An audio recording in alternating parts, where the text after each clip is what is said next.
Tragic deaths, addiction, and doppelgangers. Just because Mötley Crüe is the world's most notorious rock band doesn't mean they don't face tragedies like the rest of us.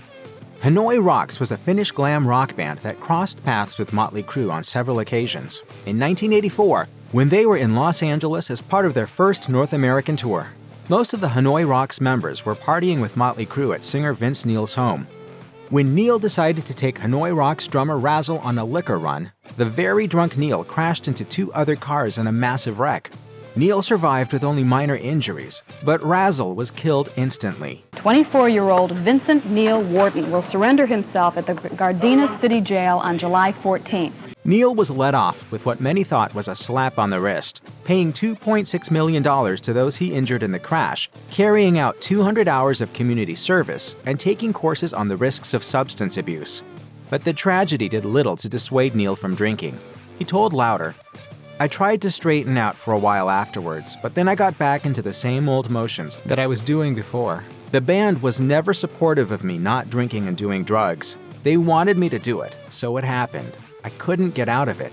While the early 1990s saw a bit of a resurgence in his music career, the death of Neil's daughter in 1995 only exacerbated his substance abuse. Neil claimed, "I really tried to kill myself with drugs and alcohol for months just to try to deal with it. I probably went to 3 or 4 rehabs in a year."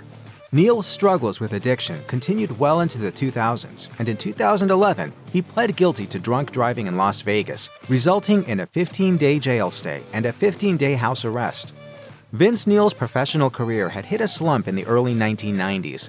He was ousted from Mötley Crüe. He and his wife Charisse had divorced, and his 1993 debut solo album, Exposed, hadn't performed as well as anticipated. But then, Neil's 4-year-old daughter Skylar was diagnosed with a Wilms tumor, a rare form of cancer that affects children's kidneys. Over several months, Skylar underwent multiple surgeries to remove the tumor, which had spread throughout her body, along with various chemotherapy and radiation treatments. She was released from the hospital after spending more than a month there, but her return home only lasted a few days before tremendous pain sent her back to the hospital. Neil recalled to People that he had just gotten home from visiting his daughter in the hospital when he got a call from his ex-wife to return to Skylar's side. "Better get over here quick because I don't think she's going to make it." Despite the doctor's best efforts, Skylar passed away on August 15, 1995. On June 16, 2001, Tommy Lee was hosting a birthday party at his Malibu mansion for his son Brandon, who had turned 5 years old, attended by 15 preschoolers. What should have been a fun day for the children ended in tragedy when 4-year-old Daniel Karven-Veres drowned in Lee's pool after the nanny chaperoning him left the party, and the babysitter in charge of the young boy left to walk her dog. His parents, Ursula Karven and television producer James Veres, would later claim that Daniel didn't know how to swim. When Lee noticed that Daniel wasn't breathing, he called a 911 dispatcher who instructed him in attempting to resuscitate the boy, but it was too late. Despite Lee not being charged of any criminal wrongdoing by the authorities, the Vereses filed a civil suit against him for $10 million. The trial lasted for 5 days, with the Veres' lawyer claiming that Lee's negligence was what caused Daniel's drowning. However, Lee's lawyer pointed out that lifeguards are not required by law at private parties in the state of California. Lee was ultimately found not guilty by a unanimous vote by the jury. While many consider Mötley Crüe's classic lineup to be Vince Neil, Nikki Sixx, Tommy Lee, and Mick Mars, the band has featured numerous other musicians over the years. One of those musicians is drummer Randy Castillo, who replaced Tommy Lee in the late 1990s and early 2000s. You couldn't take your eyes off Randy. It was just so charismatic. He sucked you in with his energy. Castillo was born on December 18, 1950 in Albuquerque, New Mexico, and picked up playing the drums after seeing the Beatles' American debut on The Ed Sullivan Show in 1964. The early 1980s saw him relocate to LA, where he played with several different musicians before playing drums on Lita Ford's 1984 album Dancing on the Edge. But his real big break came when the Prince of Darkness himself, Ozzy Osbourne, tapped him to be his drummer. Their collaboration lasted across 3 studio albums and their accompanying live tours. Once his time with Osbourne was done, Castillo worked on a variety of music projects before joining Mötley Crüe in 1999 when Lee left the band to pursue a solo career. After recording the band's 2000 album, New Tattoo, Castillo's life was cut short following a cancer diagnosis. He underwent treatment for squamous cell carcinoma, and while he believed it had gone into remission, it claimed his life on March 26, 2002, ending the career of one of rock and roll's great veteran drummers.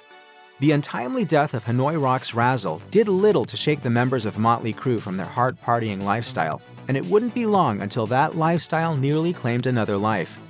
In 1987, the band had just released their fourth studio album, Girls, Girls, Girls, to great success, and were about to embark on a world tour. In late December of that year, Nikki Sixx was on a binge with fellow rockers from the bands Guns N' Roses and Rat until he took things too far. According to his op-ed in the LA Times, Sixx was already pushing the limit by mixing cocaine and alcohol, but it was his use of heroin that proved near fatal, knocking him unconscious. While he was pronounced legally dead, someone nearby called 911 and the paramedics managed to revive him with 2 shots of adrenaline, with his death lasting only for a couple of minutes. According to Ultimate Classic Rock, the bassist recounted in Mötley Crüe's collective memoir, The Dirt, Confessions of the World's Most Notorious Rock Band, the out-of-body experience he had while dead. Sixx claimed, "Above me, everything was bright white. I looked down and realized I had left my body. Nikki Sixx, or the filthy tattooed container that had once held him, was lying covered face to toe with a sheet on a gurney, being pushed by medics into an ambulance." This was the final wake-up call that Sixx needed, and he's since become an addiction recovery advocate. While we often talk about the wealth beyond one's wildest dreams and the constant adoration from fans worldwide that rock stars enjoy, we often don't discuss how much emotional and mental toll that fame and fortune inflicts on a person. Between the Christmases of 1986 and 1987, Nikki Sixx was seemingly on top of the world. Mötley Crüe's 1985 album Theater of Pain was a huge success, and their 1987 album Girls, Girls, Girls would propel the band even further into the stratosphere. However, that one-year period was a living hell for the bassist. His childhood was haunting him, and on smack he felt normal, and when he was off smack, he was in this agonizing pain. His combination of substance abuse, deteriorating mental health, and overwhelming fame fostered an extreme sense of loneliness, depression, and paranoia.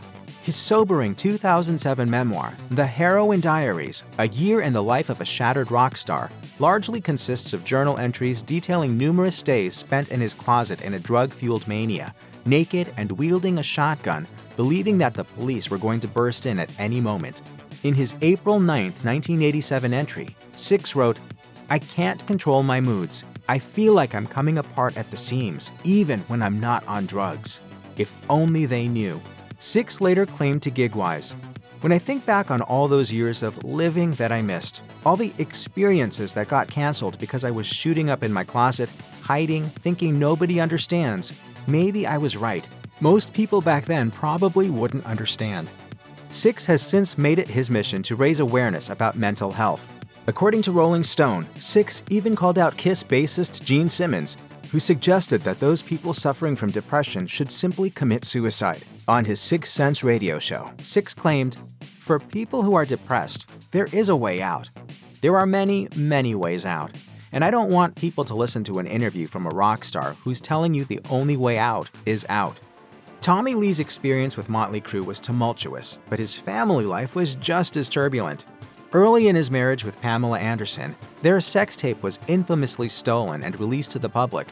After the two seemingly split for good in July 2001, they became embroiled in a custody battle, with Anderson accusing Lee of emotional and physical abuse against her and their 2 sons, Brandon and Dylan. They would continue in an on-again, off-again relationship for several years. We still didn't handle ourselves right, and it fell apart. And we tried back and forth, and I don't think it's a good living relationship. While Tommy won partial custody of his sons, his relationship with them was rocky at best, especially Brandon. In 2018, Brandon got into a heated argument with his father, leading to a fight that resulted in Tommy being taken to a hospital. In a statement to People, Brandon claimed the fight was connected to his father's alleged drinking. In response to a TMZ report that Brandon had acted in self-defense, Tommy tweeted, "My fiancé and I were in bed when my son busted into the room and assaulted me. I asked him to leave the house and he knocked me unconscious. He ran away from the police. That's the truth." Following Lee's fight with his son Brandon, Pamela Anderson wrote about her ex-husband's alcoholism and the pain it caused their family, stating, "I will never talk to Tommy again before he is sober and in his right mind. Nobody understands the lifetime of disappointment this man has brought our family." Anderson further wrote that Brandon, aware of his father's substance abuse, has completely abstained from drugs and alcohol. It does seem that Lee has taken the appropriate steps to address his alcoholism in recent years, revealing to Yahoo Entertainment in 2020 that he was left with little to do following a live tour with Mötley Crüe besides hanging out in his pool and drinking.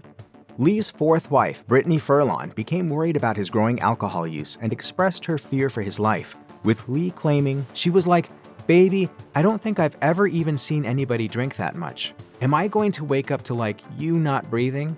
And I was like, 'That sucks. That's not cool to have you worry like that, and it's worrying me.'" Lee took his wife's concerns to heart and checked himself into rehab, and has been reportedly clean ever since. Since he was a teenager, Mick Mars has lived with ankylosing spondylitis, also known as AS, a painful and degenerative disease that's often impaired his ability to play guitar and to go on tour. "I'm touring until I cannot move anymore." According to Variety, in Mötley Crüe's book The Dirt, Mars talked about the earliest symptoms of AS, claiming, "My hips started hurting so bad every time I turned my body that it felt like someone was igniting fireworks in my bones. I didn't have enough money to see a doctor, so I just kept hoping that I could do what I usually do, will it away through the power of my mind. But it kept getting worse." Though he refused to allow his condition to inconvenience his indulgent rock star lifestyle as an active member of the world's most notorious band, as he's gotten older, his condition has only made playing and performing harder. During an extended hiatus, Mars' condition was so severe he physically couldn't play guitar for roughly 2 years.